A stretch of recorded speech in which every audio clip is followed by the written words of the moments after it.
Assalamu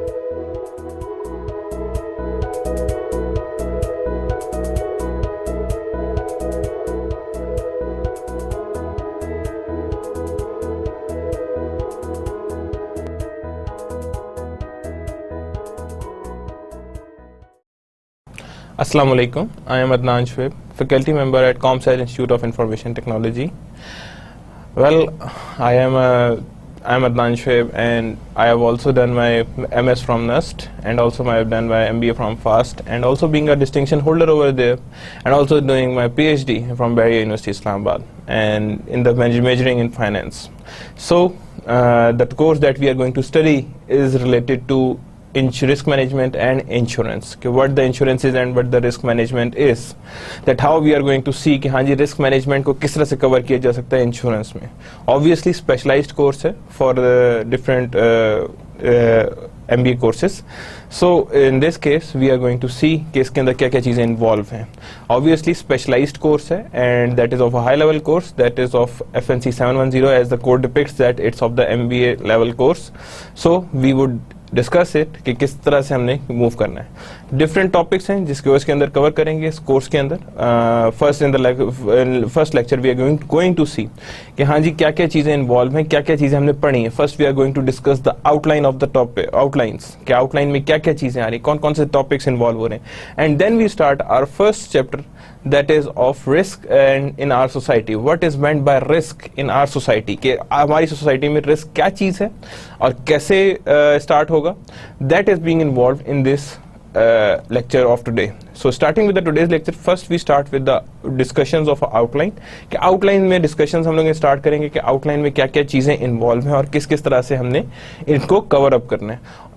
याद रखिएगा this course is related to finance, and finance से रिलेटेड है, but it is a merger of a theoretical and also being a merger of a numerics technical sides. दोनों चीजें इसके अंदर involve होती हैं, और दोनों चीजें जब सामने आती हैं तो that means that is a merger of both things. Because when we talk about a risk, याद रखिएगा जब भी हम रिस्क की बात करते हैं, risk is not only about the numerics, how we are going to find a risk, but it's also being a part how we are going to identify a risk, कि हमने रिस्क को identify कैसे करना है. जैसे जैसे भी हमने रिस्क को आइडेंटिफाई करना है, दैट इज बीइंग सीन कि हाँ जी ये रिस्क कैसे और किस तरह से मेंटेन होगा और किस किस तरह से रिड्यूस हो सकता है. सो इसके अंदर हमने बहुत सारी थ्योरेटिकल नेचर, थ्योरेटिकल वैल्यूज भी देखनी होंगी, थ्योरेटिकल यू कैन से फाउंडेशंस भी देखनी पड़ेंगी, जिसके थ्रू हम लोगों को रिस्क और इंश्योरेंस के बीच में पता लगेगा.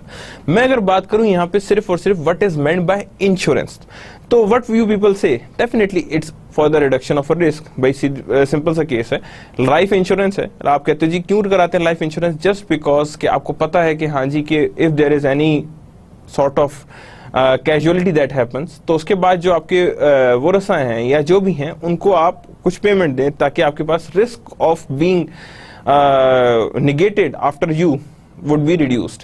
सेम गोज कि कोई चीज किसी चीज को आग लग जाए या कोई चीज चोरी हो जाए, उसको इंश्योरेंस के थ्रू हम कवर कर सकते हैं. इन other words, risk the insurance is one of the tools for reducing reduction of a risk, कि हमने रिस्क को एक तरह से रिड्यूस करना है बाय दीज टूल्स. यानी कि एक insurance is one of the tool that reduces the risk.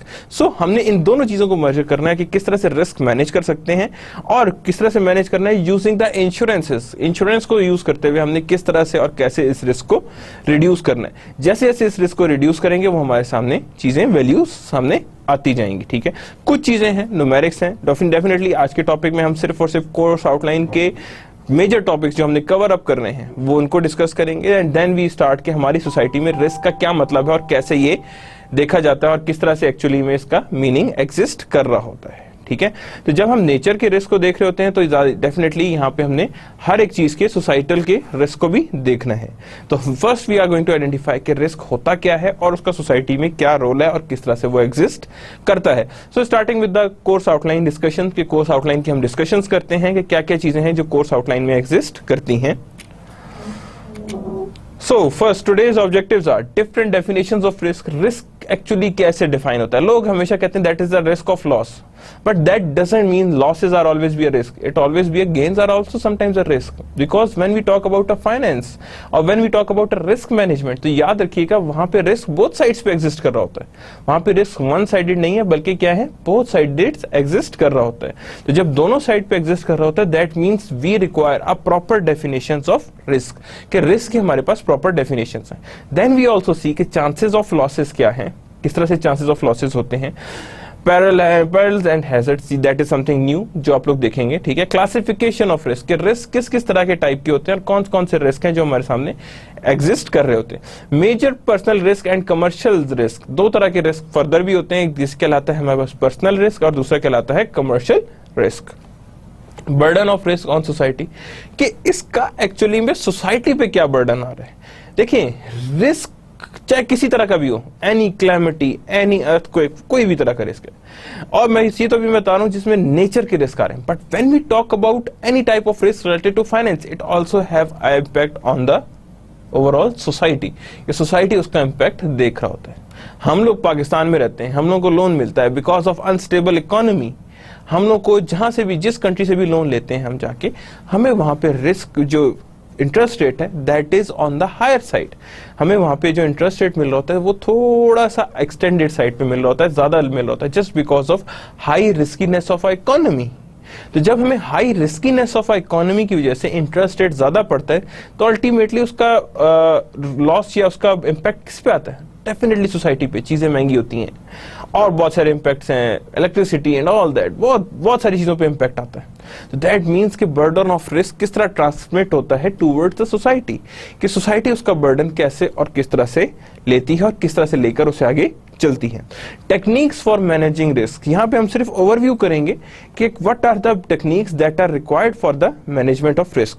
But all these objectives, हम सारे इन ऑब्जेक्टिव से पहले फर्स्ट ऑफ ऑल ये देखेंगे कि हमारे कोर्स आउटलाइन में पढ़ना क्या है और क्या क्या चीजें इसके अंदर इन्वॉल्व हैं. The textbook we are going to follow, that is the Principles of Risk Management and Insurance, 12th edition, George Resda. बहुत अच्छी बुक है, आउट क्लास बुक है, बहुत सही वर्क, जिसे कहते हैं कि that is a very good book for the students and for the learners, क्योंकि इसके अंदर हर चीज को उन्होंने बहुत बेसिक्स करके आइडेंटिफाई किया, बहुत कुछ आइडेंटिफाई किया. That is your basic text book and we are going to identify some merger with it, that is risk management and insurance 12th edition by Trieschmann, Hoyt and Sommer. यहाँ पे हम लोग इन सारी चीजों को देखेंगे. ये हमारे पास जो चीजें हैं that is being normally used, यानी इन दोनों बुक्स को मैं यूज करते हुए इस कोर्स को इंशाल्लाह हम कवर अप करेंगे. ठीक है, आप लोगों के लिए जो बेसिक बुक है that is risk management and insurance 12th edition by George Rejda. हाँ, मैं आपको लेक्चर जो है वो डिफरेंट जगह से थोड़ा सा एडिट साइड पे होगा, यानी कोई छोटी मोटा केसेस आ गए, कोई सिनेरियोस आ गए, कोई और एडिशनल टॉपिक आ गया, दैट आई हैव डेवलप्ड कि कौन सी चीज मुझे कहां से अच्छी होती है और कौन सी चीज आपके लिए बेहतर है, मैंने वो कहीं से आइडेंटिफाई किए. लेकिन आप लोगों के जो बेसिक्स, आपकी जो इवैल्यूएशंस हैं, that is related to from this text book, that is principle of risk management and insurance by Rejda. इसमें से आपकी इवैल्यूएशंस होंगे. Means to say your assignments are related to this books, your quiz are related to this book and your all evaluations are being related to this book. हाँ, additional जो चीज आपको पता होनी चाहिए या जो चीज मैं डालूंगा that is from some other book, but you can get it from these lectures. आप इसमें से लेक्चर्स लें, लेकिन that is just being related to this lecture. आपको कोई इसके लिए नोट्स, रीडिंग्स की तरफ जाने की जरूरत नहीं है, because your reading is just being for that text book. हाँ, कुछ रेफरेंस बुक्स आपकी मैंने आउटलाइन में रख दी हैं, that is also being delivered to you, कि आपको मिल गई होंगी वो आउटलाइंस, कि उसमें लिख दी है मैंने कि कुछ रेफरेंस बुक्स हैं, वो आप रेफरेंस बुक्स देखेंगे तो आपको अगर कोई एडिशनल टॉपिक्स हैं तो वो पता लग जाएगा. However your evaluations, your marks are totally related to this books, means your assignments are will be covered from Rejda book and your quizzes are being covered from Rejda book, and same goes with the sessionals and finals. Obviously already आप लोग जानते हैं कि आप लोगों की क्या distributions आ रही हैं मार्क्स की. 10 marks का that is first sessional, 15% weightage that is of second sessional, 25% weightage are related to quizzes and assignments and group based discussions also being there, and also 50% weightage is of final exam, that is being on different dates. Simple rule is that there would be 4 assignments in the whole semester and 4 quizzes they are over there, कि 4 quizzes हैं और 4 assignments हैं जो इसके अंदर हमने cover up करनी है, और वो हम लोग इसमें आपके पास with the certain lectures we are going to cover up that how we are going to see it. So हम उसी के साथ साथ लेके इससे आगे चलते जाएंगे कि हमारी क्विज़ेस और असाइनमेंट्स भी इसी, लेकिन सारा कुछ बेस करा हुआ किस पे, that is from the Rejda book. के रेजडा बुक को हम लोग देखेंगे और उसी के हिसाब से हम उसे आगे लेकर चलते जाएंगे, ठीक है। That is of 12th edition of Rejda book already, that is also being delivered you. इंशाल्लाह आपको कोशिश करूंगा मैं कि सॉफ्ट कॉपी में दे दूं वो बुक, ताकि you can easily cover it up on your own basis. जैसे आप कहो you can print it out और you can read it on a computer also. So first topic, that is we are going to cover the universal principle of risk management, pooling and hedging of risk। कि हमारे पास universal principal क्या है risk management का, कि हम लोगों ने कहा है कि what is the basic principle of risk. Risk शुरू कहां से होता है, लेकिन याद रखिएगा रिस्क का कॉन्सेप्ट आपकी प्रोबेबिलिटी से स्टार्ट होता है। कहां से स्टार्ट होता है, आपकी प्रोबेबिलिटी से स्टार्ट होता है, कि प्रोबेबिलिटी आपको कह रही है कि हाँ जी that is the concept of probability. और प्रोबेबिलिटी फर्स्ट टाइम कहती है कि if there exist a probability there exist a chances of risk, कि जहां पे प्रोबेबिलिटी एग्जिस्ट करेगी वहीं पे चांस ऑफ रिस्क भी एग्जिस्ट करेगा, कि जैसे हमारे पास चांस ऑफ रिस्क आएगा हम उसी के हिसाब से उसे आगे लेकर चलेंगे। Multiplication rule, law of large number is a basis of risk management. अब अगर मैं बात करूं आपसे कि what is meant by law of large number, कि लॉ ऑफ लार्ज नंबर का क्या मतलब है और उसको किस तरह से हमने लेकर आना है। याद रखिएगा the higher the value the higher would be the risk. याद रखिएगा लार्ज नंबर, याद देखिए सिंपल सा केस है, when there is a higher variation that means there is a higher risk, and when there is a higher risk that means there would be a higher returns, यानी these all things are directly related. So multiplication rule, law of large number is a basis of risk management, कि when we multiply the probability with any of them, when we multiply the probability with any of them, याद रखिएगा वहां पे higher number आएगा, that means it has a chances of greater probability. Example of risk pooling in operations. If I would ask you a certain question कि risk pooling क्या होती है, for example मैं कहता हूँ कि if there is a economy of Pakistan and there is a 50% chances that the conditions remains the same and 50% chances the conditions remains worst, यानी कि आपके पास चीजें और बुरी हो गई हैं। तो अगर मैं यहाँ पे कहूँ कि अच्छा ठीक है 50% remains same and 50% chances that it would remain worse, what is that? That is known to be as a probabilities। क्या कहेंगे हम इसे, that is known to be as your probability. जब प्रोबेबिलिटी आ गई है तो याद रखिएगा ये हमारे पास प्रोबेबिलिटी। अब मैं कहता हूं कि देयर इज अ चांसेस कि हमारे पास जो रिटर्न्स हैं वो क्या हो जाएगा यहाँ पे, कि मैं कहता हूं जी 20% स्टॉक रिटर्न्स होंगे अगर आपकी ये कंडीशंस रही, अदरवाइज अगर बुरी हुई कंडीशंस तो 10% स्टॉक रिटर्न्स होंगे। तो अब मैं अगर इसमें रिस्क को पुल आउट करूंगा तो डेफिनेटली वहां पे पुल आउट होके क्या होगा यहाँ पे कि 550% 20%, इसको मैं मल्टीप्लाई करूंगा, जो भी रिटर्न्स आएंगे वो मेरे पास यहाँ पे आ जाएंगे। तो दैट मींस 0.10 यहाँ पे आ गया और 0.05 यहाँ पे आ गया। तो मैं कहूंगा जी ओवरऑल जो रिटर्न्स आने चाहिए that is 0.15। So that is known to be as your pooling of returns. Same goes with the pooling of risk. वो कहता है कि इस केस में हमारे पास रिस्क क्या है, दैट इज ऑफ 6% रिस्क है कि ये चीजें आउट हो जाएंगी एंड 8% रिस्क है कि चीजें अपनी जगह पे ही रहेंगी। मींस या अगर मैं कहूं कि सपोज 20% रिटर्न है, उसमें चांसेस हैं कि इतनी 6% वेरिएशंस आए और 10% में चांसेस हैं कि 8% वेरिएशंस आए। कितनी परसेंट वेरिएशंस आए, 8% वेरिएशंस आए। तो डेफिनेटली इस साइड पे भी अगर मैं रिस्क फाइंड करूंगा तो it goes in the same manner, उसी मैनर में जाएगा रिस्क जिस मैनर में यहाँ पे लिखा हुआ है। ठीक है, तो इसीलिए यहाँ पे कहते हैं that is examples of pooling in the operation. हमने इसमें पूलिंग की ऑपरेशंस एग्जांपल्स बहुत देखेंगे। Review of basic statistical and associated economic concept, कि हम लोगों ने basic and statistical economic concept देखने। देखिए अभी सबसे पहला क्वेश्चन आएगा, मैं कहूँ अगर आपसे wow we are going to measure a risk, अगर मैं आपसे सिंपल सा ये क्वेश्चन रेस करूं, मैं कहूं कि what how we are going to measure a risk, कि रिस्क की मेजरमेंट मैं कैसे और किस तरह से करूंगा। तो जब रिस्क की मेजरमेंट मैं देख रहा हूं कि कैसे हो रहा है और किस तरह से करूंगा, तो याद रखिएगा यहां पे मुझे सबसे पहली चीज जो सामने देखनी है वो ये देखनी है कि how what is the tool that defines a risk. हाँ जी इतने % रिस्क है, हाँ जी इतने % रिस्क है, हाँ जी इतने % रिस्क है। How I am going to identify it, मैं उसको किस तरह से और कैसे आइडेंटिफाई करूंगा। So that we are going to see कि हमने इसकी मेजरमेंट करनी है कि कैसे करना है, और हमने उसके लिए किसको यूज करना है, that we are going to use the statistics और एसोसिएटेड इकोनॉमिक कॉन्सेप्ट, जिसमें हम कहते हैं एक्सपेक्टेड यूटिलिटी थ्योरी। क्या लेके आनी है हमने, यूटिलिटी थ्योरी को लेके आना है, जिसके थ्रू हम लोगों ने क्या करना है, रिस्क को मेजर करना है कि हम, that is how we are going to measure a risk, and also includes the variances, covariances and regression analysis. All that we are going to cover is the variances को भी cover होगा, covariances को भी cover होगा and regression analysis को भी cover होगा, यानी हमने हर एक चीज को कवर अप करूंगा। हाँ, एक लेक्चर जो हमारे पास आएगा वो क्या आएगा, that is on the regression analysis। जरूरी इसलिए है पढ़ना, जरूरी इसलिए है पढ़ना बिकॉज आपको उसे पता लग सके कि किस तरह से हमने कैसे और क्या चीजें, कहां से हमने रिस्क को किस तरह से कैलकुलेट करके स्टैटिस्टिक्स में लेकर आना है। So that we are going to see कि हमने क्या क्या चीजें इसमें इन्वॉल्व होंगी और किस किस तरह से हमने इसे लेकर आगे चलना है। Technology and invention in finance, बहुत सारे डिफरेंट सॉफ्टवेयर आ चुके हैं जो क्या चीज होती है, that is used for the measurement of risk. ये किसको मेजर कर रहे होते हैं, that is the measurement of risk. तो जब हमने मेजरमेंट ऑफ रिस्क देखनी है तो याद रखिएगा वहां पे टेक्नोलॉजी को देखेंगे हम। Financial institutions are the inventions as much as engines are.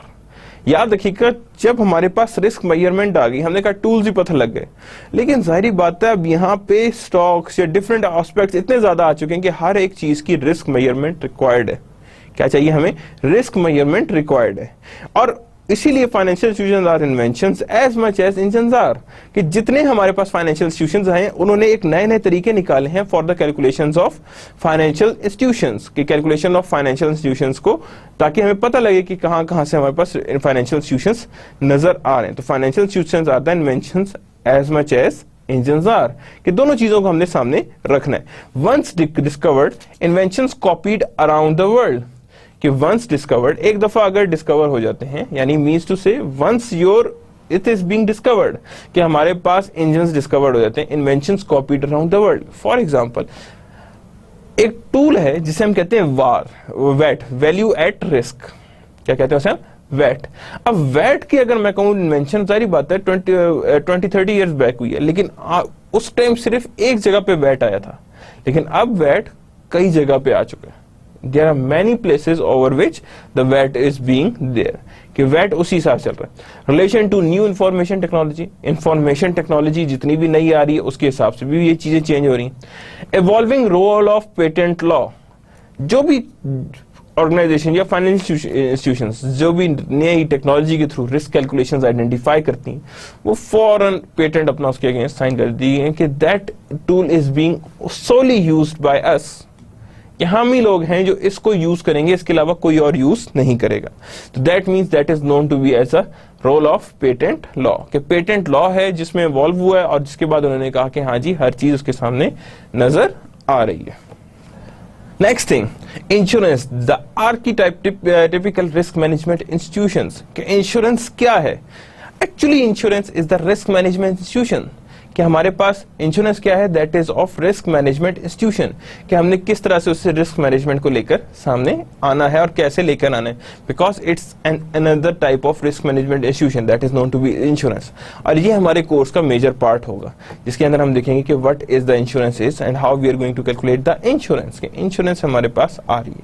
Private insurance institutions were invented after fire of London 1966, यानी कि ये एक पूरा वाकया है जिसपे हम लोग बेस कर रहे हैं। प्राइवेट इंस्टीट्यूशंस होते हैं, प्राइवेट इंश्योरेंस इंस्टीट्यूशंस जिन्होंने 1666 में जो लंदन में फायर लगी थी, जिसमें बहुत कुछ क्या नाम है तबाही हुई थी, उस टाइम फर्स्ट टाइम जो है उन्होंने कहा था कि अच्छा इस तरह की अगर क्लैमिटीज आती हैं, कोई भी चीज खराब होती है, तो how we are going to cover it up. तो फर्स्ट टाइम जो risk institutions that is known to be as a insurance company, वो फर्स्ट टाइम इवॉल्व हुई, दैट इज 1666।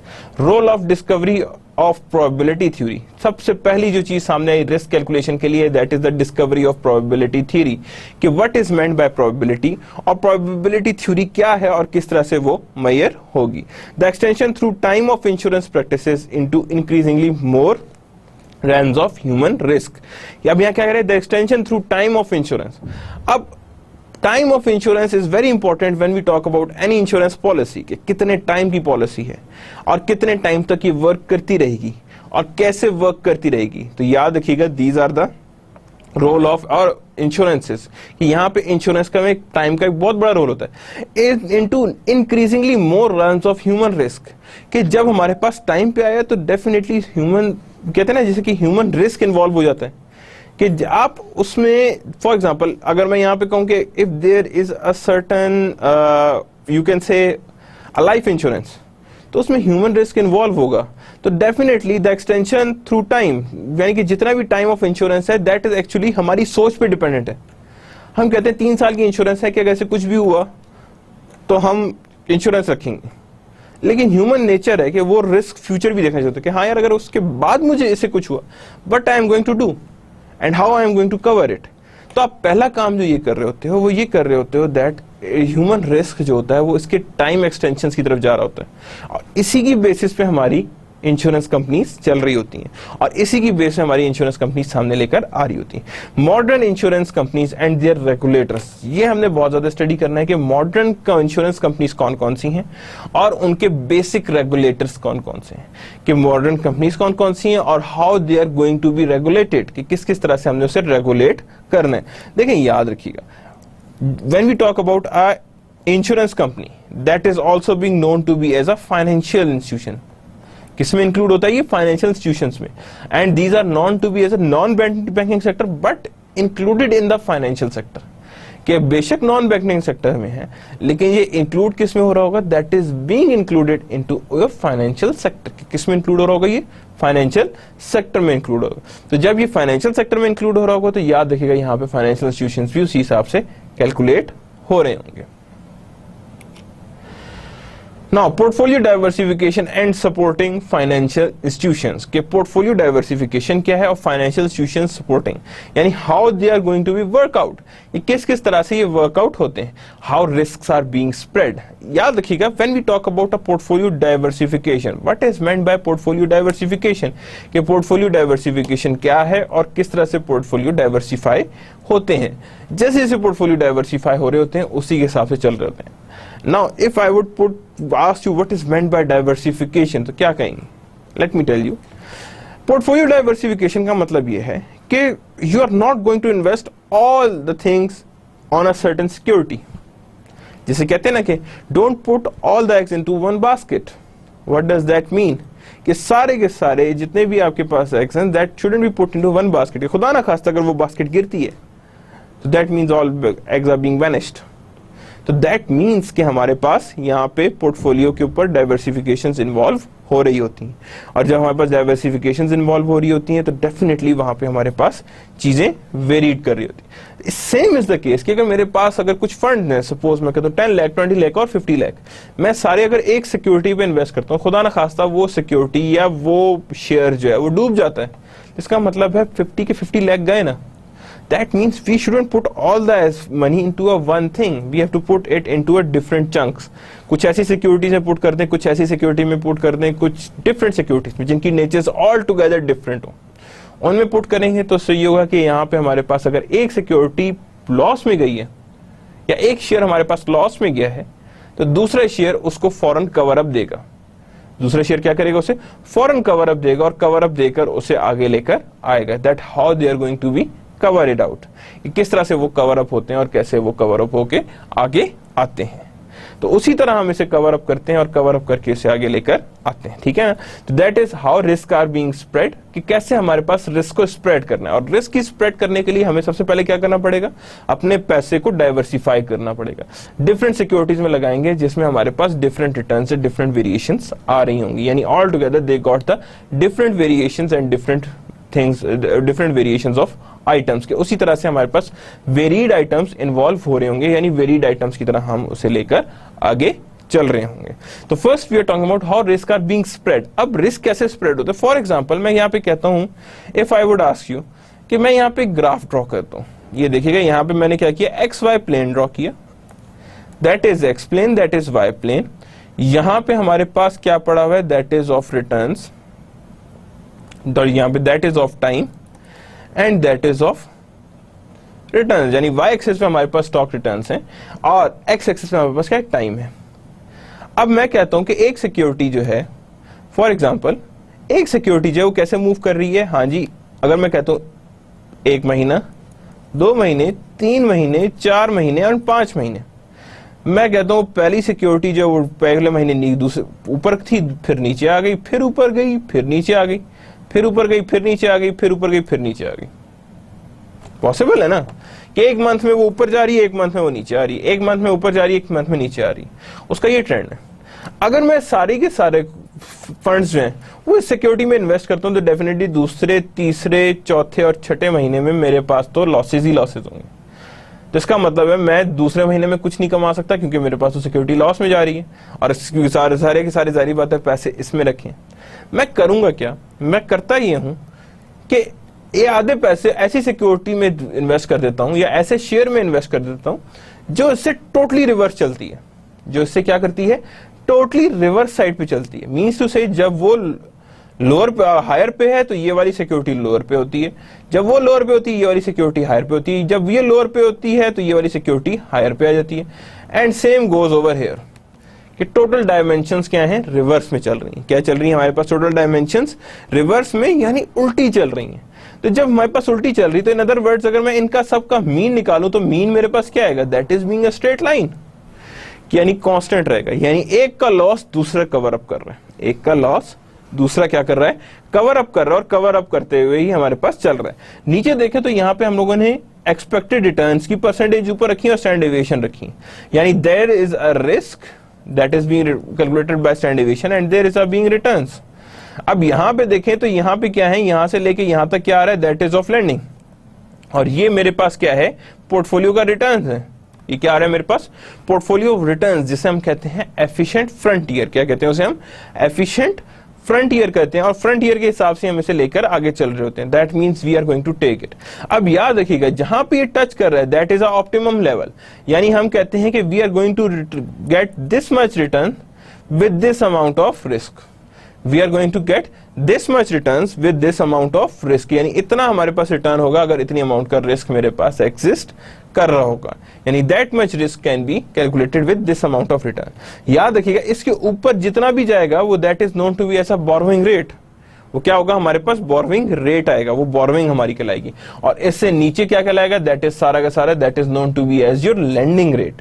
तो यानी याद रखिएगा जो लेंडिंग रेट्स हैं that are being on the lower side as compare to borrowings rate, के बोरोइंग रेट से कम होते हैं, ठीक है ना।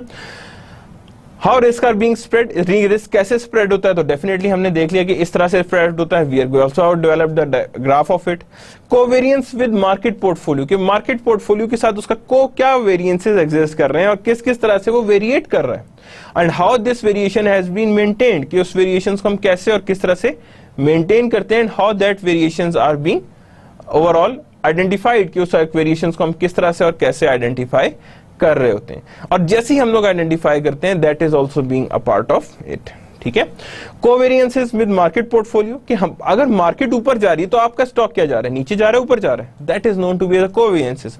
अगर कोवेरिएंस की वैल्यू नेगेटिव आती है that means both are moving in a different direction, कि एक इस तरफ जा रहा है दूसरा इस तरफ जा रहा है, and if that is on the positive side that means both moves in the same direction, both क्या कर रहे हैं, move in the same direction. That जैसे आप देखें अगर इस डायग्राम में देखें both have the negative covariance, वो दोनों का क्या है, नेगेटिव कोवेरिएंस, और नेगेटिव कोवेरिएंस जो है इसमें नजर भी आ रहा है, तो कोवेरिएंस विद मार्केट पोर्टफोलियो आ जाएगी। That another thing that is being for the diversification is beta, that is related to CAPM, capital asset pricing model, जो क्या कहता है that is R I equals to R F plus R M minus R F into beta, and beta is the measure of risk. किस चीज का major है, वो major of risk है कि कितना हमारे पास रिस्क एग्जिस्ट कर रहा है ऑन दिस वेरिएशंस, और बीटा कैसे निकलता है, कोवेरिएंस विद द मार्केट से, कि कितना वेरिएट कर रहा है, कितना कोवेरिएंस है। यानी सपोज अगर एक यूनिट मार्केट चेंज हो रही है तो आपके स्टॉक में कितना फर्क पड़ रहा है, अगर वो ज्यादा फर्क ले रहा है that means it is more sensitive to market and beta is high,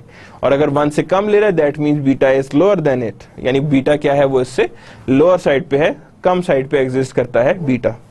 mutual fund theorem exist करता है, क्या एग्जिस्ट कर रहा होता है, म्यूचुअल फंड थ्योरम एग्जिस्ट कर रहा होता है, कि what is meant by mutual fund theorem, कि म्यूचुअल फंड्स कैसे होते हैं। अगर मैं यहाँ पे आपसे पूछूं कि what is meant by mutual funds, कि म्यूचुअल फंड्स क्या होते हैं और कैसे वर्कआउट कर रहे होते हैं, तो सबसे पहले हम देखेंगे how the mutual funds works, कि हमारे म्यूचुअल फंड्स कैसे और किस तरह से वर्कआउट कर रहे होते हैं, और how they are going to be identified, कि उन्हें हम किस तरह से और कैसे आइडेंटिफाई कर रहे होते हैं। तो म्यूचुअल फंड्स थ्योरम जो है वो यहाँ पे हम लोग आइडेंटिफाई करेंगे कि म्यूचुअल फंड का क्या थ्योरम है, what is the rules behind the mutual funds, कि वो अपना रिस्क कैसे आइडेंटिफाई करते। तो याद रखिएगा जो म्यूचुअल फंड्स हैं वो नॉर्मली अपना रिस्क जो है वो कम लेवल पे आइडेंटिफाई कर रहे होते हैं।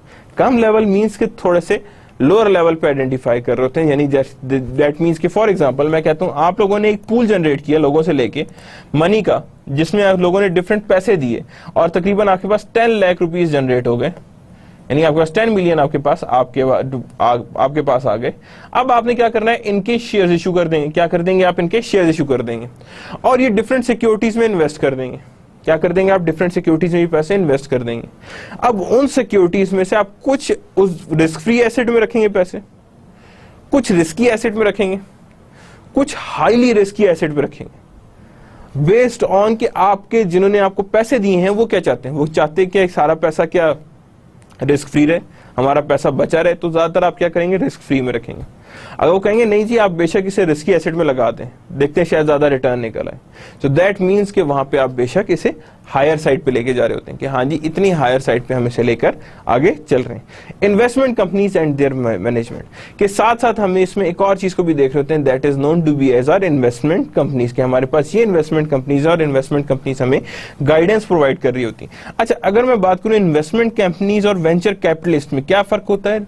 वेंचर कैपिटलिस्ट स्टार्टिंग कंपनीज के ऊपर बेस कर होता है, वो स्टार्टिंग कंपनीज को सीड कैपिटल प्रोवाइड कर रहा होता है, जबकि इन्वेस्टमेंट कंपनीज क्या कर रही होती हैं, that is truly based on कि हाँ जी हमने इन्वेस्टमेंट कहाँ किस तरह और कैसे लगानी है, कहाँ किस तरह और कैसे हमने इस इन्वेस्टमेंट को लगाना है और लगा के हमने आगे लेकर चलना है, और उसी के हिसाब से हमने इसकी वैल्यूएशंस भी करनी होती हैं कि हाँ जी ये हमारे पास क्या है, इन्वेस्टमेंट कंपनीज हैं, और उनकी हमने मैनेजमेंट भी देखनी है। वो क्या करते हैं, लोगों से पैसे लेते हैं और डिफरेंट जगह इन्वेस्ट करते हैं, and they are going to earn. In other words they act as a investment manager. किस तरह वर्क कर रहे होते हैं, इन्वेस्टमेंट मैनेजर की वर्क कर रहे होते हैं। ये सारे वो टॉपिक्स ये वो सारे टॉपिक्स वो हैं जो हमने इसी कोर्स में कवर अप करने हैं, जैसे portfolio diversification. We are going to see it कि पोर्टफोलियो डाइवर्सिफिकेशन क्या होती है और किस तरह से ये वर्कआउट कर रही होती है। इसी तरह जो आगे के टॉपिक्स हैं, these are those topics that we are going to cover in this whole course, और उसी में हम लोग देखते जा रहे हैं कि that is investment companies and there management. इतनी हमारे पास इन्वेस्टमेंट कंपनीज और इतनी हमारे पास मैनेजमेंट्स एग्जिस्ट कर रही होती हैं। Efficient markets and excess volatility. Volatility itself is a very bigger concept. कि volatility का concept बहुत बड़ा है।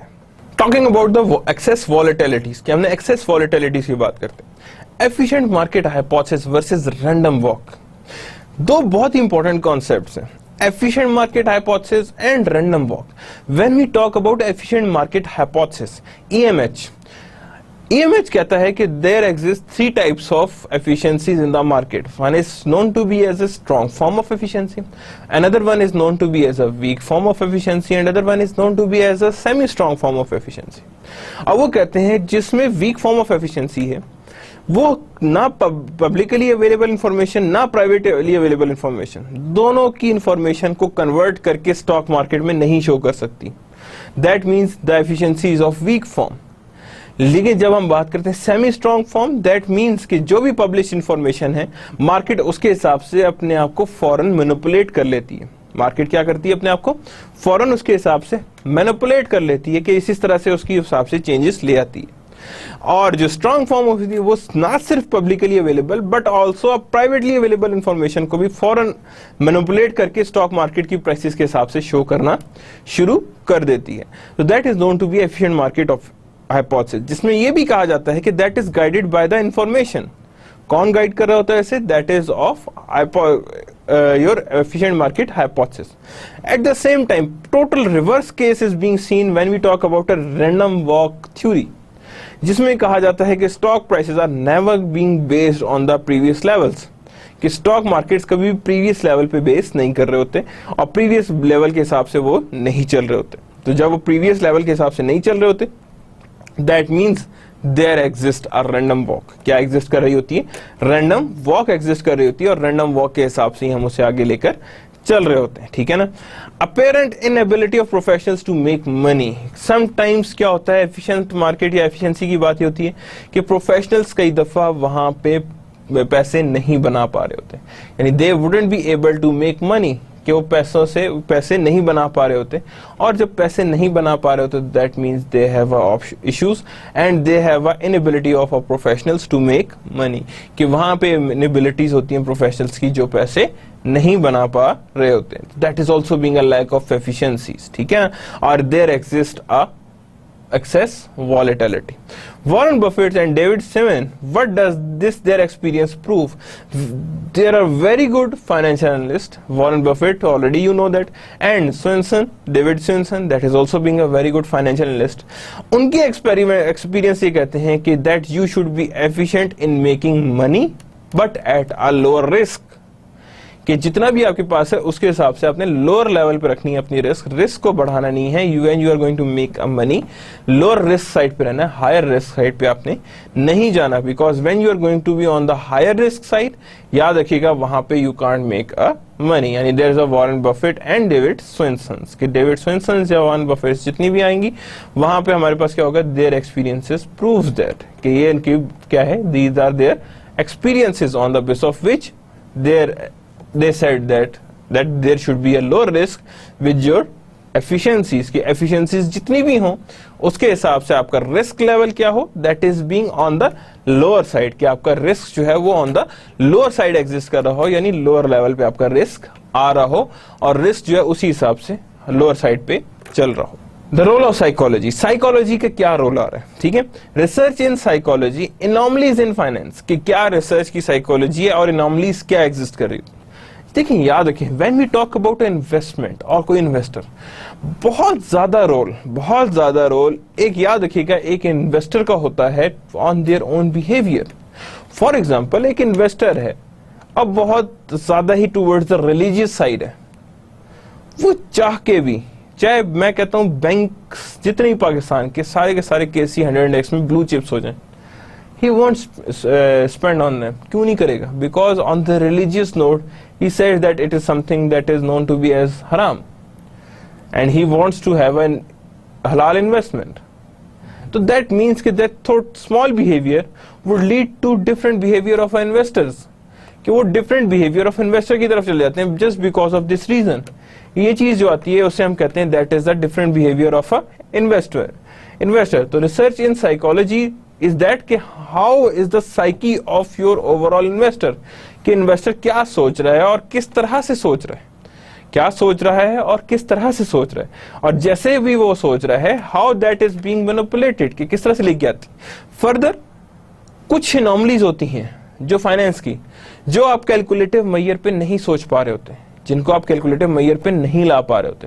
तो जब आप उसे कैलकुलेटिव मैयर पे नहीं ला सकते तो that means it is known to be as a anomalies of finance, कि वो एनॉमलीज जो आपके ऑब्जेक्टिव मेजरमेंट की समझ से बाहर हैं, वो चीजें याद रखिएगा हमारे बिहेवियरल फाइनेंस पे लेके आती हैं। अब फॉर एग्जांपल मैं कहता हूँ पूरी दुनिया में क्या है कि हाँ जी शॉर्ट टर्म इन्वेस्टमेंट के लो रिटर्न्स हैं, लॉन्ग टर्म इन्वेस्टमेंट के हाई रिटर्न्स हैं। Pakistan is the Wahid country in which short-term investment has a higher returns, long-term investments has a lower returns. क्यों? वजह डेफिनेटली इन्वेस्टर का बिहेवियर वेरीड है, investor का behaviour बहुत डिफरेंट है, इन्वेस्टर का बिहेवियर बहुत डिफरेंट है, वेरीड है। That's why it differs in every concept of your overall values, overall behaviours, और इसी वजह से वहां पे बिहेवियर की वेरिएशंस की वजह से ओवरऑल डिफरेंट कॉन्सेप्ट हैं as compare to all over the world. कि जो भी कॉन्सेप्ट चल रहा है all over the world, it is being different from that thing. Kahneman and Tversky prospect theory, अब प्रोस्पेक्ट थ्योरी इसी पे बेस कर रही है इन दोनों की, कि there is something that is known to be as a behavioural finance, जिसमें वो कहता क्या है कि इन्वेस्टर का behaviour future prospect of any stock और एनी मार्केट होता है। अगर वो मार्केट ऊपर जा रही है तो इन्वेस्टर का बिहेवियर उससे गाइडेड होगा, यानी what are the prospects of a country, what is the prospects of overall items, what are the prospects of your overall investment, और उसी की बेस पे उनका फ्यूचर बनेगा और फ्यूचर इन्वेस्टमेंट उसी की बेस पर आएगी हमारे सामने, और जैसी आएगी that is being shown over there, यानी that is being a prospect theory. क्या कहेंगे इसे? That is known to be as a prospect theory that is dependent on the future prospects of या future of a stock or a market, जिसकी basis पे investor उधर पे invest करना पसंद करेगा. Human foibles, manipulations and regulations, these are all related to risk. ये human अपने लेवल पे कोई चीज फ्रॉड करे, कोई मैनिपुलेट करे, कोई रेगुलेटरी लेवल पे मैनिपुलेशंस आए, कोई क्या है रेगुलेटरी लेवल पे चेंजेस आए, तो याद रखिएगा these are all being a part of your risk and how we are going to manage it, that we are going to see कि हमने इनको किस किस तरह से और कैसे मैनेज करना है और कैसे इनको मैयर करना है. Louis Brandeis and insiders versus outsiders. Louis Brandeis ने there is a concept that is known to be as a insiders and outsiders. Sometimes risk अंदर से आ रहा होता है, sometimes there is a risk from the outsiders. For example जलजला आ जाए, तूफान आ जाए, खुदा ना खास्ता कुछ भी ऐसा हो जाए, तो ये क्या है? These are the outsider risk. But the thing that comes within the person, तो याद रखिएगा that is known to be as your insiders. मैं एक एग्जांपल लेता हूं. पिछले दिनों इंग्लैंड में एक एमएनए को वहां पे से रिजाइन लिया उन्होंने और रिजाइन देना पड़ा. क्या करता था वो करता ये था कि ही परचेज अ कार परचेज करता था, एग्जैक्ट 2 वीक्स के बाद चोरी हो जाती थी कार, और वो उससे इंश्योरेंस क्लेम करके एक और कार ले लेता था. फिर दो हफ्ते बाद वो कार चोरी हो जाती थी और फिर वो कार नहीं क्लेम करता था. तो जब एनालाइज किया गया कि तो पता लगा कि वो अपनी कार खुद चोरी करवाता है और उसका एक गोडाउन है जहां पे वो सारी की सारी कार्स खड़ी हुई थी. So that is something that the risk comes from the insiders, कि कहां से ये रिकवर हो रहा है? That is from the insiders, कि इंसान का insider things क्या कह रही हैं और कैसे वो वर्कआउट कर रही हैं. जैसे जैसे वो वर्कआउट करती जाएंगी उसी के हिसाब से यहाँ पे हमारे पास चलती रहेंगी. Security and exchange commission of Pakistan का भी सिक्योरिटी एंड एक्सचेंज कमीशन है, that is being developed in 1934. तो याद रखिएगा सिक्योरिटी एंड एक्सचेंज कमीशन का काम यही है कि वो इन सारी चीजों के रिस्क को मैयर करे. वो ये देखे कि हाँ जी कैसे स्टॉक्स मूव कर रहे हैं, क्या आर्टिफिशियल स्टॉक्स मूवमेंट है, क्या एक्चुअल स्टॉक मूवमेंट है, किस तरह की स्टॉक मूवमेंट है इन द मार्केट, और उस चीज को सारे को वैल्यूएट करते हैं. जैसे पाकिस्तान में security and exchange commission of Pakistan ने रूल लगाया हुआ है कि हाँ जी stock prices can go up by 10% और can go down by 10%. This is known to be as a price limit. क्या कहते हैं उसे हम? That is our price limit. कि प्राइस लिमिट हमारे पास कैसे है और किस तरह से एग्जिस्ट कर रही है, ठीक है ना. Then there is known to be as a battle against fraud. कि किसकी बैटल है? There is a battle of fraud. कि किस तरह से हमने इन फ्रॉड्स को रिकवर करना है. बिकॉज देखिए इनसाइडर से भी रिस्क आ रहा है, आउटसाइडर से भी रिस्क आ रहा है, दोनों साइड से रिस्क आ रहा है. तो जब दोनों साइड से रिस्क आ रहा है तो दैट मीन्स कि हमने दोनों साइड के रिस्क को बरकरार भी रखना है. So that means we have to fight not only with the outsider risk but also with the insider risk. कि हमने आउटसाइडर का रिस्क भी देखना है और साथ ही हमने क्या करना है? इनसाइडर्स का भी रिस्क देखना है. रेगुलेशंस अराउंड द वर्ल्ड, पूरी दुनिया में इस चीज के क्या रेगुलेशंस हैं याद रखिएगा. एक तो इसके लिए बहुत इंपॉर्टेंट होती है that is your civilizations, civilized society, वो बहुत इंपॉर्टेंट है. And further more that how you are going to accountable, how you generate accountability of a human foibles. Human foibles का हम लोग कैसे और किस तरह से अकाउंटेबल कर सकते हैं ताकि वो इनसाइडर रिस्क को कवर अप कर सकें. And outsider risk are definitely most of the time systematic one, that is on whole system, यानी सारों पे इंपैक्ट आ रहा है. When we talk about earthquake, सिर्फ एक जगह पे नहीं आया था, पूरे हर जगह पे आया था और हर जगह पे उसका इम्पैक्ट या एक्टिविटीज को देखा गया था और उन्हीं एक्टिविटीज को सामने रखा गया था. और इसी तरह हमारे that we have a regulations around the world, कि हमारे पास पूरे वर्ल्ड की रेगुलेशंस एग्जिस्ट कर रही हैं. Debt market term structure of interest rate, that is a very important thing that we are going to study in this course. That is a complete topic that we are going to see कि हमने इनको किस तरह से और कैसे cover up करना है. जैसे भी कवर अप होंगे that we are going to see. Term structure of interest rate, याद रखिए कि हाँ जी on the basis of time what is the behavior of interest rate. If I would ask you a simple question, how the interest is being identified, तो क्या कहेंगे कि interest को हम लोग कैसे और किस तरह से आइडेंटिफाई कर सकते हैं. जैसे भी और जिस तरह से भी इंटरेस्ट रेट को आइडेंटिफाई करेंगे that is known to be as your term structure. कि हमने समझ याद रखिएगा इंटरेस्ट रेट 3 चीजों से मिलकर बना होता है, inflation, plus time value of money plus risk.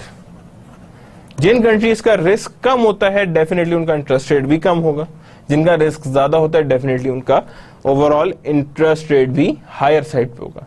और further with the passage of time interest का बिहेवियर भी चेंज हो रहा होता है, that is known to be as your term structure of interest rate. Further, there exist 2 or 3 theories जिसके ऊपर हम लोग देखते हैं, one is known to be as a expectation theory and all that. And there are 2 or 3 theories that exist. और उन्हीं theory के ऊपर हम लोग कहते हैं कि that is known to be as your term structure of interest rate. That is known to be as your term structure of interest rate, कि हमारे पास इंटरेस्ट रेट का ये स्ट्रक्चर होना चाहिए। अब देखें जैसे यहाँ पे बता रहा है that is of maturity in year, यहाँ पे जनवरी में यहाँ जा रहा है और नवंबर में इधर पे आ रहा है। अब अगर मैं कहूं कि शॉर्ट टर्म में क्या था, तो शॉर्ट टर्म में तो बहुत सही था ये, लेकिन लॉन्ग टर्म में इसका बिहेवियर क्या हो गया, ऑल टुगेदर चेंज आ गया। सो दैट मीन्स कि शॉर्ट टर्म और लॉन्ग टर्म में इनके बिहेवियर क्या होते हैं, वेरीड आते हैं। इनके बिहेवियर्स एक जैसे नहीं रहते, बल्कि क्या होते हैं, इनके वेरीड बिहेवियर्स एग्जिस्ट कर रहे होते हैं। कॉर्पोरेट इक्विटीज और अर्निंग्स एंड डिविडेंड्स, थोड़ा सा इनको भी आइडेंटिफाई करेंगे कि अर्निंग रिस्क कैसे होते हैं और डिविडेंड्स पे इसका इंपैक्ट क्या आता है, how these are being differed from the dividends. Issues in dividend payouts, सबसे पहली चीज आती है कि issues in dividend payouts क्या हैं और किस तरह से ये वर्कआउट कर रहे होते हैं, कि how these issues are being maintained. याद रखिएगा वो ऑर्गेनाइजेशंस डिविडेंड पे आउट दे रहे होते हैं जिनके पास इन्वेस्टमेंट अपॉर्चुनिटीज नहीं होती, जिसे हम थ्योरी कहते हैं dividends as a residual decision making problem, यानी कि dividend as a residual income, कि जो बच जाएगी इनकम उसमें से हम देखेंगे कि डिविडेंड पे करना है और कितना पे आउट करना है। तो यहाँ पे भी हम कहते हैं dividend pay out is always be an issue, कि यहाँ पे हमने कितना डिविडेंड पे आउट देना चाहिए और कितना डिविडेंड इनको पे आउट नहीं देना चाहिए, on the base of which how these dividends are being paid. उसके ऊपर सबसे पहली चीज जो थ्योरी आई थी that is Miller and Modigliani theorem, that is 1958, जिन्होंने कहा था कि there is a irrelevancy of capital structure with the firm value, कि आपका कैपिटल स्ट्रक्चर डेट और इक्विटी व्हाटसोएवर हो, याद रखिएगा there is a no impact on a firm value. That is the first theory जो उस टाइम आई थी। उसके बाद there is involvement of tax, जिसमें हमने कहा था मिलर एंड मोडिगिलानी का क्या था कि दूसरी चीज कही थी that is known to be as your taxes. उसके बाद जेनसन एंड मैकलिन ने फर्स्ट टाइम कहा था कि नो, इररिलेवेंसी थ्योरी एग्जिस्ट नहीं करती, बल्कि यहां पे वैल्यू चेंजेस आती हैं in the form of what, in the form of agency cost, कि जितनी भी हमारी एजेंसी कॉस्ट है उस हिसाब से हमारी इसमें एमएम थ्योरम में या उसमें चेंजेस आती हैं। That is the Jensen and Meckling in 1976 they first identified it. Historical change on dividend price ratio, कि आप पहले फिर देखते हैं आपके, हाँ जी, हिस्टोरिकल लेवल पे डिविडेंड और प्राइस रेशियो क्या थी और किस तरह से एग्जिस्ट कर रही थी, और उस रेशियो को हम किस तरह से और कैसे आइडेंटिफाई कर सकते हैं। How they are going to be identified, that we are going to see, वो किस तरह से आइडेंटिफाई होगा। Financial innovations blurring the role of dividend. अब फाइनेंशियल इन्वेस्टमेंट्स इतनी तरह की आ चुकी हैं, इतने इंस्ट्रूमेंट्स फाइनेंशियल आ चुके हैं कि रोल ऑफ डिविडेंड बहुत कम हो गया है, बिकॉज जो वैल्यू ऑफ डिविडेंड है वो बहुत कम होती है। तो इसीलिए लोगों ने फाइनेंशियल इनोवेशंस यानी different tools of financial instrument की तरफ जाना शुरू कर दिया, जैसे ऑप्शंस, फॉरवर्ड, फ्यूचर, व्हाटसोएवर। तो याद रखिएगा financial instruments also have a blurring the role of dividend, के डिविडेंड का रोल वहां पे रिड्यूस कर रहे हैं और वहां पे उसका काम नहीं ले रहे कि how we are going to identify it. Corporate equity and debt and taxes, के कॉर्पोरेट इक्विटी क्या है और डेट एंड टैक्सेस क्या चीज है। Issues firm face in decided how much to borrow, यानी कि इश्यूज क्या आती हैं, अच्छा ठीक है लोन लेने कितना लेना है, तरह फिजिबिलिटी कैसे निकाली जाए, किस तरह से उसकी फिजिबिलिटी को सामने रख के आगे चला जाए। तो जितने भी इश्यूज होते हैं याद रखिएगा that is the major issues. और अगर हमने ज्यादा डेट लिया तो रिस्क कितना बढ़ेगा, कम डेट लिया तो सारी इक्विटी को हम लोग कैसे मैनेज करेंगे, कितना डिविडेंड पे आउट करना मस्ट हो जाएगा। These all are the things that we are going to see के इन डेट्स में, अगर हायर डेट्स पे इस रिस्कीनेस को हम कैसे और किस तरह से हम कवर अप कर सकते हैं या हम कम कर सकते हैं। हिस्टोरिकल चेंजेस इन लीवरेज, के लीवरेज में चेंजेस किस किस तरह से आती रही है ओवर द ओवरऑल लेवल, कि ओवरऑल लेवल में क्या क्या चेंजेस आ चुकी हैं on the historical levels. Behavioural finance response to extreme version of Modigliani and Miller, यानी वो क्या है कि बिहेवियरल फाइनेंस से जिस तरह का रिस्पॉन्स आया है उसको हमेशा इंपैक्ट आया है ऑन एमएम थ्योरम में। Means behavioural finance have an impact on the MM theorem, means behavioral finance negates the Miller and Modigliani theorem, because they say नहीं, there exists something that is known to be as a motivation. किस पे base कर रही होती है? That is known to be as a motivations, कि जितनी motivations exist कर रही होंगी वो यहाँ पे नजर आ रही होंगी. That is known to be a behavioral finance response to extreme version of Miller and Modigliani, कि हमारे पास इतना extreme versions आ गए. That is known to be as your Miller and Modigliani. Real estate finance today and in the future, कि real estate finance की अगर बात करते हैं, what is meant by today's and what is meant by future. When we talk about risk management as a practical today in real estate, वो कहता है risk management as practical today in real estate. कहते हैं सिर्फ जितने भी real estate business है उसमें रिस्क मैनेजमेंट बहुत ज्यादा इन्वॉल्व होती है, कि how we are going to identify a risk and how we are going to identify a risk management. Efficiency of market for houses, कि कितनी एफिशिएंसीज एग्जिस्ट कर रही है for markets and houses, and commercial real estate, क्या कह रहे हैं यहाँ पे, कमर्शियल रियल एस्टेट कितनी एग्जिस्ट कर रही है, and efficiency of market for houses, commercial real estates कितनी एग्जिस्ट कर सकती हैं. तो एफिशिएंसी ऑफ हाउसेज भी आ गई और कमर्शियल रियल एस्टेट्स भी आ गए. Real estate investment trust and existing other financial institution. अब रियल एस्टेट इन्वेस्टमेंट ट्रस्ट क्या है? That purchase the land on your behalf. तो that means that is known to be as a real estate investment trust, jobs पे वो जितना भी हो वो गेन आउट कर रहे होते हैं. ठीक है. New institutions, home equity insurance, कि जितनी भी आपकी घर है घर की आप इंश्योरेंस करा लें. हाउसिंग पार्टनरशिप्स आ गए, कि कितनी हाउसिंग पार्टनरशिप्स हैं उसके हिसाब से. सैम्स मैक्रो सिक्योरिटीज एग्जिस्ट कर रही होती हैं, कि ये हमारे पास मैक्रो सिक्योरिटीज हैं और उसी हिसाब से हम इसे वैल्यू भी कर रहे होते हैं, और जितनी हम वैल्यूएशंस लेके आ रहे होते हैं उसी के हिसाब से हमारे पास हाउस पार्टनरशिप्स भी एग्जिस्ट कर रही होती हैं. Same goes with the macro and securities, कि जितनी हमारे पास मैक्रो सिक्योरिटीज आ रही होती हैं उसी के हिसाब से हम इसे लेकर चल रहे होते हैं. When we talk about SAMs, what is meant by SAMs? First question, arrange. That is small administrative monitoring. That is also being a part of your new institutions. Now, the banking in a changing world. How the banks are being changed in the changing world. कि किस तरह से changes आते हैं banks में और कैसे वो changes को नजर आता है. Multiple expansions of credit. Multiple expansions of credit आती हैं. अब banks में क्या फायदा होगा रिस्क?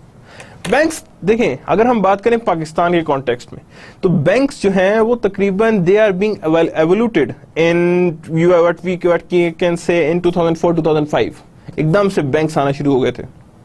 लेकिन बैंक्स ने जाहिर बात है जब आए, they have not remain on their basic function, कि हाँ जी हमने पैसा लेने देने जमा करने, दैट्स इट. नहीं, they start making a tools. क्या बनाई हैं? Car loan, home loan, personal loan, commercial loan, term finance, current finance, all these things are being a part of banks. लेकिन जब इतनी तरह के लोन्स देना शुरू किए तो ऑब्वियसली उतनी तरह का रिस्क भी आ गया. तो जब उतनी तरह का रिस्क आ गया तो याद रखिएगा वहां पे हमारे पास क्रेडिट रिस्क ने फर्स्ट टाइम अपना चेहरा दिखाया, कि that is known to be as your credit risk. कि ठीक है आपने बहुत तरह का लोन दे दिया, मुझे ये बताएं कि इसमें एक्सपेंशन की है तो इसी तरह आपका क्रेडिट रिस्क भी तो बढ़ा है ना. इसी तरह these all are the types of money multipliers. For example, अब मनी मल्टीप्लायर का मतलब क्या होगा? गौर से देखिएगा. मैं कहता हूं आप एक बैंक में गए, आपने उससे लोन लिया, या आपके पास सपोज मैं कहता हूं आपके पास सपोज 10,000 रुपीज थे. आपने क्या किया? बैंक में जाके डिपॉजिट किया 10,000. बैंक में क्या किया? जाके 10,000 डिपॉजिट किया. फॉरेन बैंक क्या करेगा इसमें से? 10% स्टेट बैंक से रिस्ट्रिक्टेड है कि आप इतना लोन नहीं दे सकते. उसने क्या किया? 10,000 का 10% लिया, 1,000 आया, पीछे बचा 9,000 उठा के किसी को लोन दे दिया. क्या किया उसने? लोन दे दिया. जब नेक्स्ट को गया तो उसने लोन लिया, लोन वाले ने जाके सीधा बैंक में जमा कराया. वो बैंक क्या करेगा? फिर इसका 10% लेगा और बाकी का क्या करेगा? उठा के किसी और को लोन दे देगा. तब अगर गौर से देखें तो आपके 10,000 से कितने लोगों ने कितना पैसा जनरेट हुआ? 10,000, 9,000, 8,100. यानी कहीं नहीं गया तो 4 to 5 टाइम वो मल्टीप्लाई हो जाएगा इस तरह ही देते हुए. So that how that is being money multiplier. Banks में ये मनी मल्टीप्लाई होती है. These are known to be as our money multiplier. Major banks of the world, size distribution. Major banks जो होंगे वर्ल्ड के, definitely Bank of America and all that major banks of the world है. And size distribution की कितनी amount का loan दे सकता है ये बैंक, कितनी अमाउंट का ये लोन ये नहीं दे सकता. that we are going to see. Importance of banks is less developed countries. क्या importance of bank exist करती है in less developed countries? कि what are the importance of bank in less developed countries? कि less developed countries में हमारे पास कितनी तरह का exist कर रहा होता है loans, यानी कि हमारे पास उनकी में क्या लोन है? तो डेफिनेटली जो लेस डेवलप्ड होती हैं वो ज्यादातर वहां पे रिसोर्सेस की कमी की वजह से बेस्ड ऑन लोन अपने ऑपरेशंस को मीट कर रहे होते हैं, तो डेफिनेटली इंपॉर्टेंस ऑफ इंश्योरेंस बहुत ज्यादा एग्जिस्ट कर रहा होता है। बैंक रेगुलेशंस एग्जिस्ट कर रही होती हैं, बट कितनी तरह की बैंक रेगुलेशंस होती हैं जिसमें हर चीज को देखा जाता है कि हाँ जी लोन किस तरह के लोगों को देना है, उनकी क्रेडिट वर्दीनेस क्या है, किस तरह के क्रेडिट्स एग्जिस्ट कर रहे होते हैं। Then again existence of a Basel accord, Basel accords भी आते हैं, उसको भी सामने रख रहे होते हैं कि हाँ जी बेजल अकॉर्ड तो कहीं वॉयलेट नहीं हो रहे, उनको देखा जा रहा होता है। Impact of information technology on banking, याद रखिएगा बैंक्स में इंफॉर्मेशन टेक्नोलॉजी का बहुत बड़ा इंपैक्ट है। MoneyGram, online banking, internet banking, these are all being evoluted by the information technology, कि ये हमारे पास इंफॉर्मेशन टेक्नोलॉजी की ही पैदावार है, जिसने हमें कहा कि these are the impacts of information technology on the banking, कि ये बैंकिंग की बेस पे हमारे पास चीजें एग्जिस्ट कर रही होती हैं। That means there are known to be as a information technology on banking, के बैंकिंग की इंफॉर्मेशन टेक्नोलॉजी ये एग्जिस्ट कर रही है। और उसी की अब देखें हर बैंक में जाएं तो एक डेटाबेस चल रहा है, बैंक स्मार्ट, ऑल दैट, हर एक बैंक अपना एक चल रहा होगा। एटीएम्स, वन लिंक एटीएम्स, आप कहीं से भी जाके पैसे अपने अकाउंट से निकाल सकते हैं विदाउट यूजिंग एनी पर्सन और any teller. That is known to be as a automated teller machine. क्या कहते हैं उसे हम? Automated teller machine. और ऑटोमेटेड टेलर मशीन जिस तरह की भी होगी उसी हिसाब से उसे हम लोगों ने वैल्यू भी करना है। ये that is known to be as a impact of information technology on the banking side. किससे बेस कर रहा होगा? बैंकिंग साइड पे इंफॉर्मेशन टेक्नोलॉजी का क्या रोल है और कैसे वो एग्जिस्ट कर सकता है। The evolution and perfection of monetary policy. जब भी बात करते हैं रिस्क एंड इंश्योरेंस की, तो याद रखिएगा फाइनेंशियल सेक्टर पे मॉनेटरी पॉलिसी का बहुत इंपैक्ट होता है। Monetary policy means how we are going to manage our money supply, how we are going to manage our money demand and how we are going to manage our interest rate. These are the basic indicators of our monetary policy. किस चीज के indicator है? Monetary policy के। ये हमारे पास monetary policy and that we are going to manage. Board of governors of Federal Reserve systems have been model for the world central bank. यानी board of governors जो है क्या है? Board of governors of Federal Reserve systems, जो यहाँ पे हमारे पास क्या कहलाएगा? State Bank. क्या कहलाएगा यहाँ पे हमारे पास? That is known to be State Bank of Pakistan has been model for the world central bank. यानी लेकिन जो फेड रिजर्व है वो एक मॉडल इंस्टीट्यूशन है जो बाकी जिसपे आप सारे के सारे सेंट्रल बैंक बेस कर रहे होते हैं। Independent central banks and FOMC procedure adopted around the world. यानी जितने भी इंडिपेंडेंट बैंक्स हैं वो याद रखिएगा guided by that country central bank होते हैं। और वही यही मॉडल जो अप्लाई किया गया जो फेड मॉडल ने, फेड रिजर्व का मॉडल है कि that there is a one bank that is guiding all other bank. जैसे स्टेट बैंक है वो कभी लेन देन नहीं करता, हाँ, लेकिन सारे बैंक्स को मैनेज जरूर करता है कि हाँ जी उन्होंने कितना फंड साहब मेरे पास रखा है, किस तरह चल रहे हैं, क्या रेटिंग चल रही है, कितने लेवल पे हैं, कितनी ब्रांचेस हैं, and all that is known to be as our procedure that is adopted around the world.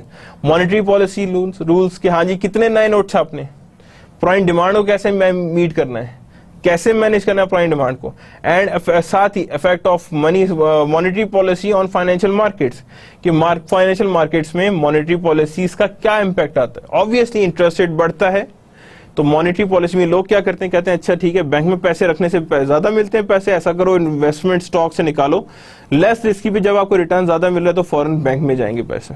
Means investment कम हो जाएगी। क्या हो जाएगी? इन्वेस्टमेंट कम हो जाएगी और लोग उसमें ज्यादा के ज्यादा बैंक में पैसा रखने चाहेंगे और मनी सर्कुलेशंस बंद हो जाएंगी। यानी एक तरह से कॉम के लिए that is you can say it would be not a betterment of any nation, किसी भी नेशन की बेटरमेंट में नहीं आता। और that is known to be as a effect of monetary policy on financial market की। ये हमारे पास क्या आता है? That is known to be as a effect of monetary policy on the financial markets, or not only financial market but all the risk of financial market have been affected by the monetary policy कि ये हमारे पास monetary policy में हर तरह का impact लेकर चल रहा है। Investment banking and the secondary market, these are also being involved in a risk management. The role of underwriters, अच्छा underwriters क्या होते हैं? Sometimes जब भी companies को पैसे चाहिए होते हैं वो फौरन करते क्या हैं कि वो कहते हैं ओके फाइन हम नए शेयर इशू कर रहे हैं, लेकिन उन्हें शक होता है कि यार पता नहीं सारे शेयर हमारे बिके ना बिके। वो क्या करते हैं, बैंक के पास जाते हैं। बैंक करता क्या है, कहता है जी मैं अंडरराइटर बन जाता हूं और मैं आपके सारे शेयर्स खरीद लेता हूं और ये मैं आपके बिहाफ पे सारे लोगों को बेचता हूं, जितने बिक गए, बाकी शेयर्स मेरे। So that is known to be as a underwriting, यानी वहां पे वो कौन सा रोल प्ले कर रहा है, that is known to be as a underwriter, कि ये हमारे पास क्या चीज है, अंडरराइटर है। डायरेक्टली प्लेस्ड ऑफरिंग्स, कुछ ऐसी ऑफरिंग्स होती हैं that are being directly placed, जो क्या होती हैं हमारे पास डायरेक्टली एक जगह पे प्लेस की जा रही होती हैं, ठीक है। Regulations of investment bank, investment banks also have regulations, कि कितनी आप इन्वेस्टमेंट लेनी है और कहां पे आपने क्लाइंट को ऑप्शन देनी है इन्वेस्टमेंट करने की, या उनसे इजाजत लेनी है for the investment. Role of investment bank in financial innovations, definitely investment bank has a role in financial innovations because they have developed new rules, new items, new instruments, like mutual funds also being a new type of instruments at that time, but now that is being common, क्या वो बहुत ज्यादा ही common चीज है और जिसके ऊपर हम इसे बेस कर रहे होते हैं। So that is known to be as our financial innovations, कि ये हमारे पास क्या चीज कहलाती है, that is known to be as our financial innovations. The changing role of institutional investment, objective and risk facing institutional investors, कि objective और रिस्क फेसिंग जो होते हैं वो भी कुछ इंस्टीट्यूशनल इन्वेस्टर होते हैं जो रिस्क टेक कर रहे होते हैं, जो रिस्क को ले रहे होते हैं, and these are the known to be as a objective risk facing, जो रिस्क को फेस कर रहे होते हैं। लिमिट टू आर्बिट्राज, आर्बिट्राज एक ऐसा कॉन्सेप्ट है जो नॉर्मली एग्जिस्ट कर रहा होता है when we talk about any other thing that is being anything that is being cheaper at one side and higher than other side, तो लोग क्या करेंगे, चीपर साइड से खरीदेंगे और हायर साइड में बेचेंगे, that is known to be arbitrage. तो यहाँ पे इंस्टीट्यूशनल इन्वेस्टर्स जो हैं वो आर्बिट्राज को मिनिमाइज करते हैं। Regulations and other forces operating on institutional investors, कुछ अदर फोर्सेज हैं जो ऑपरेट कर रही होती हैं इंस्टीट्यूशनल इन्वेस्टर्स पे, किस पे ऑपरेट कर रही होती है, इंस्टीट्यूशनल इन्वेस्टर्स पे। Impact on institutional investor of a changing financial worlds, के इंपैक्ट ऑफ इंस्टीट्यूशनल इन्वेस्टर क्या है on the changing financial worlds, के क्या इंपैक्ट आ रहा है। Brokerage ECN, the traditional exchange, New York Stock Exchange, MX Real Exchange, Nasdaq Electronic Exchange, these are known to be all known to be as a brokerage, and they also have a risk. The stock brokerage business also has a risk. Stock price indexes, SPDR and other exchange traded instruments, these are all known to be as the brokerage and that have a certain type of risk. Then there exists a consumer finance exists करें, credit cards, home equity, home loans, law to protect consumers, rising level of consumer debt, these are also being known to be as a risk. Concerned about personal bankruptcy, the transformation wrought by new information technology, यानी जो transformation wrought by new information technology, की जितनी भी information technology है that is new information technology जो हमारे सामने exist कर रही होती है। फॉरवर्ड्स एंड फ्यूचर्स, फॉरवर्ड्स क्या है एंड फ्यूचर्स क्या है। Forward contracts and their limitations, forward contracts क्या है, these are known to be as your something that has a certain value in the forward and that is being guided और being hedged by today, that is known to be as a forward. ये इंशाल्लाह next lecture में एक दफा दोबारा देखेंगे कि forward और फ्यूचर कॉन्ट्रैक्ट्स क्या हैं और फॉर फ्यूचर कॉन्ट्रैक्ट्स क्या है। Osaka in 1600 first time future contract निकाला गया। Fair value, there exist a fair value. Fair value क्या होती है, जो फेस वैल्यू है। हेजिंग फंक्शन की अपने रिस्क को प्रोटेक्ट करना, that is known to be as your hedging function. And failure to hedge is also being a part of your risk management activity. Stock index, oil and their future markets. Stock index क्या है और oil और other future markets कितनी है। The history of commodity futures, की history क्या है commodity futures की, कि आज मैंने कहा जी ठीक है जी ये बाग लगा हुआ है आम का, आपने कहा जी फ्यूचर में आपके हैं, तो that is known to be as a commodity futures. The evolution since 1980 में फाइनेंशियल फ्यूचर्स फर्स्ट टाइम आए थे। स्टॉक इंडेक्स से फ्यूचर्स फिर आए हैं, फिर इंटरेस्ट रेट फ्यूचर्स आए हैं। Oil as a fundamental factor in world economy, इस time oil is the fundamental factor of world economy. Innovations are also being expected in the future, कि future में innovations भी expected. Now there exists a options market. Definition of options, options क्या चीज है ये भी हमने इसमें देखना है। Options are a part that hedges the risk, risk को hedge करते हैं। There is also existence of Black-Scholes formula, Black-Scholes formula भी exist कर रहा होता है। Chicago Board Option Exchange, that also we are going to study. The use of option in hedging and speculation, कि use of options भी देखनी है और hedging और speculation की टर्म्स भी देखनी है। Increasing scope of option contract in future, कि हमने स्कोप भी इंप्रूव करना है for the option contracts. Other derivatives ये एग्जिस्ट करते हैं, swaps are there, swaptions are there, macro securities exist करती हैं, and American stock exchange, these are the other derivative markets that exist. Now there exist many stock market booms and crashes, कि बहुत तरह के booms and crashes markets में exist कर रहे होते हैं. Stock market crashes in 1929, market crash 1987, फिर 1994 का हुआ है, 1998 के financial crisis जो actually stock market में आए थे. Nasdaq crash 2000 और 2001 में Nasdaq crash हुई थी. And role of financial invasion in these crashes and their likelihood in the future, ये भी हमने देखना है कि इसमें रिस्क मैनेजमेंट का क्या रोल है और रिस्क को कैसे कम किया जा सकता है. First time we are going to see के वैट का क्या मतलब है और किस तरह से हमने वैट को देखना है. So that's the end of the today's lecture. We have studied the outline and also a bit introductory level of all the topics. In the next lecture, we are going to start our risk and our society. How the risk is being identified and what the society is. That we are going to study in the next lecture. So that's the end of the today's lecture. Allah Hafiz.